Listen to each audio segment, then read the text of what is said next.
I love old systems like the N64, NES, Genesis, Game Boy, etc. And one of the many reasons that I love them so much is for things like this.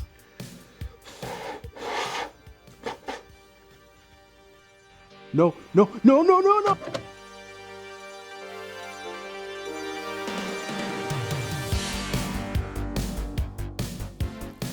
Now, I know what you're thinking. Rec, that's an outdated storage method. Rec, games load faster when they're stored digitally. Rec, you look good today. Have you lost weight? Why, yes. Yes, I have. But when it comes to cartridges, I really have a hard time understanding most people's issue with them. I mean, this is peak engineering, but we could do better. To help you better understand where I'm coming from, let me walk you through it from the start.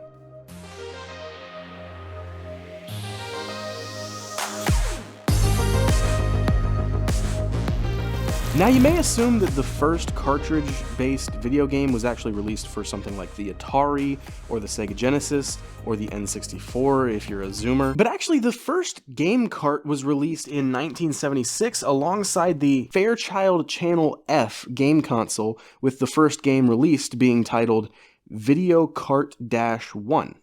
Riveting, I know, but trust me, it gets a little more interesting. Now, while I know nobody watching this video has heard of that game or console, it's important because it marks the shift in home release video games from games like Magnavox and Pong that had for 4 years been the only option for home video game consoles. That option being a single game on a single console, with the exception being Magnavox.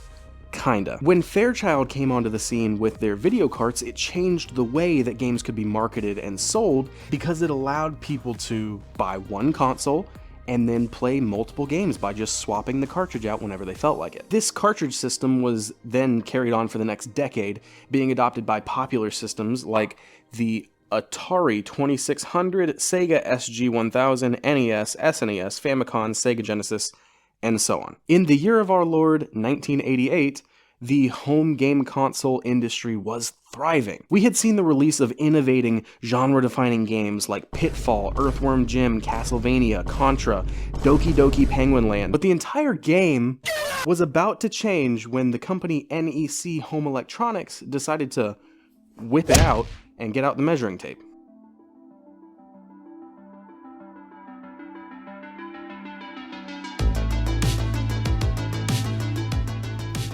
The introduction of the PC Engine shook the gaming industry by introducing CD-ROM based games. This was because the average storage on a game cartridge ranged anywhere from 4 kilobytes on the Atari 2600 cartridge to 4 megabytes on the Sega Genesis cartridge, whereas CD-ROM discs had an average storage of, and you might want to sit down for this, 640 megabytes. And I know that that's not anywhere near an impressive number now, but considering the fact that games up until this point had been developed successfully on 1/160th the size, means that the possibilities for future games became games being developed larger with more variety to the overall composition, games being made with a higher graphical fidelity, or allowing the developers to really flesh out their ideas and have more wiggle room. And all of these things happened. All of it came true. Systems like the PlayStation, Dreamcast, Philips CDI, carrying on the development of CD-ROM based games with absolute bangers like Sonic Adventure, Soul Calibur, Metal Gear Solid, Gran Turismo. Honestly, the list for PlayStation games is just ridiculous. PS1 was like a golden era for games, in my opinion. Now, you may have noticed when I was talking about game cartridges, I didn't talk about the N64. That's because I'm going in chronological order on consoles, and Nintendo was actually ridiculously late, like stupid late on the shift from cartridge to discs, like a decade late. So I will talk about the N64 a little bit later, I promise. Now, as anyone knows, and I'm sure Bringus will agree with me here, optical media, bad. bad. Nobody would like game discs if it wasn't for the novelty of it, and the release of later consoles like the PS2, the original Xbox, the GameCube, these consoles had somewhat of a home menu if you didn't have a disc installed, which allowed the ability to manage storage, customize console settings, etc. It's also important to note that these disc-based consoles also used DVDs, not CDs, with the exception of the PS2, which started on CDs and changed formats later on. But even with all that, the problem still lied with discs themselves. Vulnerable disc surfaces left gamers frustrated having to buy replacement copies of their games after one mishap, which already made some gamers nostalgic for the old cartridge system. Discs also were pretty tiresome for a lot of collectors due to the fact that cartridges didn't really lose a lot of value so long as you didn't destroy the label or functionally ruin the cartridge, but discs practically lose half their value the second you open the box and start playing with it. Games for the N64, like I mentioned earlier, released after the disc drive was commonplace in game consoles. Yet those games retained most of their value and could be sold for $30 used after being purchased new for like $40, or higher value games being originally bought at $50 and sold for $35-$40 later. To give Nintendo credit, Paper Mario: The Thousand-Year Door, which was my favorite game on my GameCube, released at the same price of $50 new and actually got reduced to $20 a few years later, but now on the used market seeks an average of $80 in good used condition.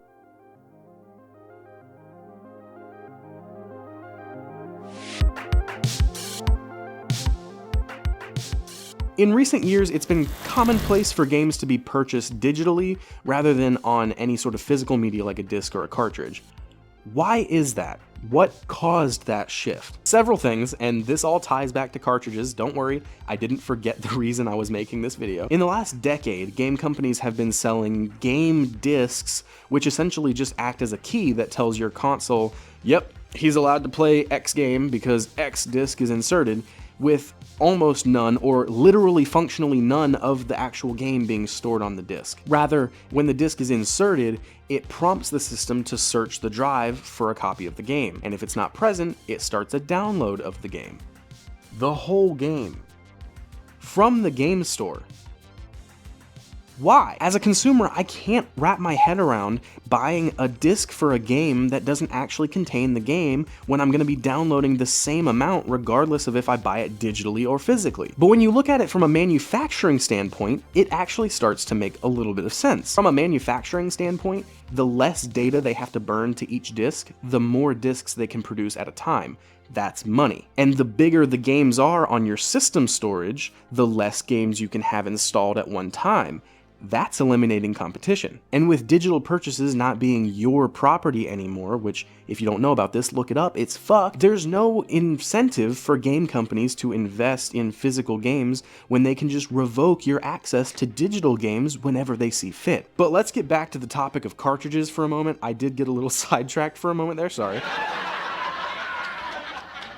To keep it short, honestly, everything about cartridges was objectively better.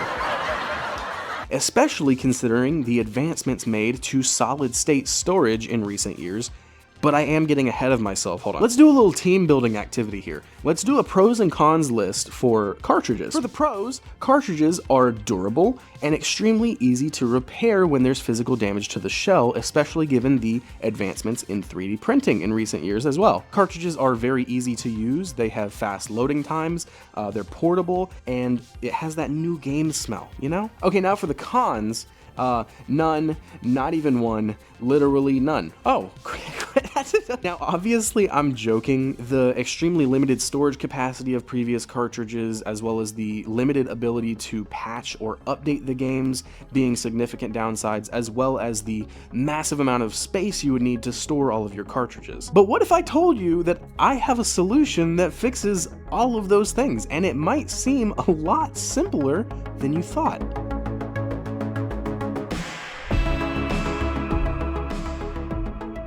In 2020, Microsoft released their new console in the Xbox lineup, the Xbox Series X, which despite its obvious naming issues, did introduce some interesting ideas on how games could be stored and played. This came in the form of the Seagate expansion drive for the Series X. The expansion drive, as most people will remember, was a small and proprietary way to store games, but it did offer one other purpose. It was the only way to play games that were optimized for the Series X off of an external hard drive. This was because the internal storage of the Xbox Series X was a format of SSD called NVMe storage, also known as M.2 storage. NVMe's are known to have significantly faster read-write times over standard SATA SSDs, which are already miles faster than hard disk drives or HDDs. This allowed the Xbox Series S to load more graphically and computationally demanding games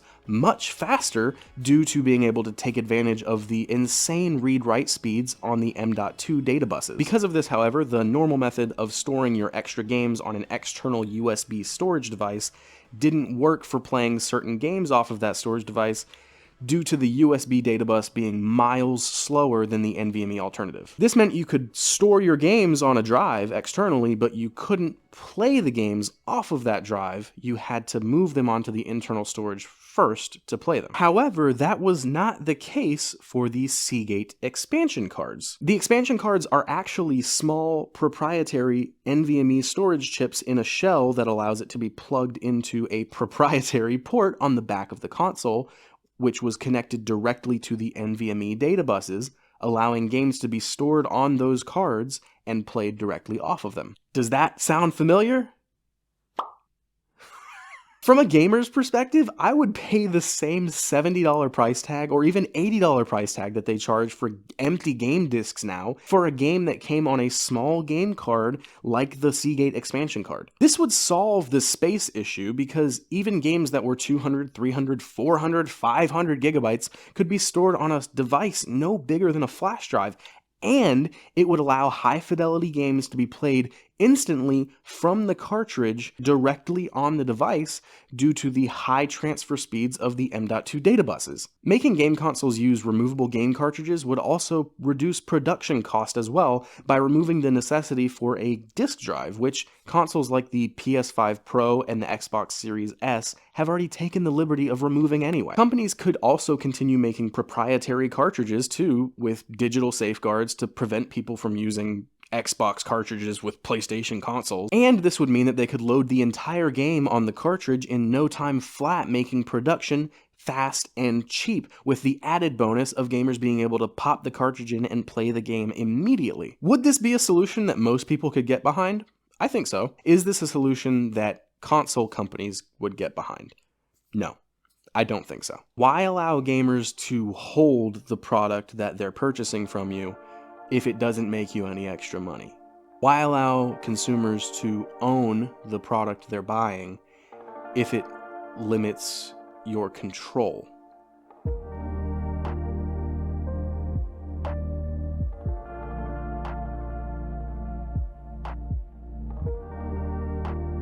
If you guys enjoyed the video, please like the video and comment down below. It helps a lot. And also subscribe if you want to see more videos like this one. I've been getting a lot more into the video essay scene lately, so I would really appreciate it if you would subscribe and turn on notifications so you can see when I upload another video like this. I've also started streaming on YouTube rather than Twitch, so if you guys turn on the notifications for my streams, you'll be able to come hang out with me live on air, which is pretty cool, pretty dope, pretty lit, pretty savage. So if you guys are just interested in hanging out and watching a stream, or if you want to slide me some ideas for future video essays or anything like that, just comment down below. Thank you. Have a great rest of your day. All right, I think, Jesus Christ, that was a long recording, but it is still going. Cool.